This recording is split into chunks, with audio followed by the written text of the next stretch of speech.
Kamakailan ay nag-host si Kim Chu ng Christmas party para sa kanyang team. Si Jake Galvez, ang makeup artist ni Kim, ay nagbahagi ng isang larawang nakunan mula sa bahay ng aktres.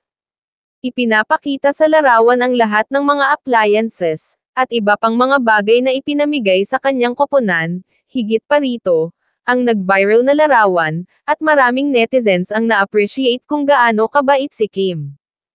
Makikita sa larawan ang iba't ibang appliances, at iba pang bagay na plano niyang ipamigay sa kanyang team.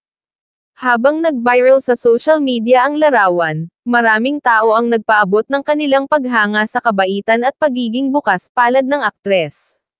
Narito ang ilan sa kanilang mga komento. Grabe! Sobrang generous talaga ni Kimi. Kaya deserve niya yung mga blessings na nakukuha niya. Generous talaga ang nag-iisang Kim Chu.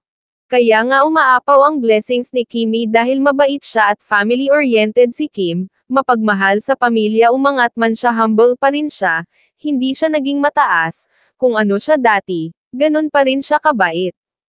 Mula sa start ni Kim Chu na sundan ko siya, sa ginawa ni Gerald hanggang ngayon kay Sian nagpatawad pa rin siya, ganun kabait ang Chinite Kim natin, support tayo hanggang sa dulo. Mapalad ang nagbibigay. Keep it up Kim. That's why God blesses you abundantly. Mensahe naman ni Kim, I'm very happy with my family na nandyan sila for me. I'm very happy and super excited for what's in store, for the coming days and months to come.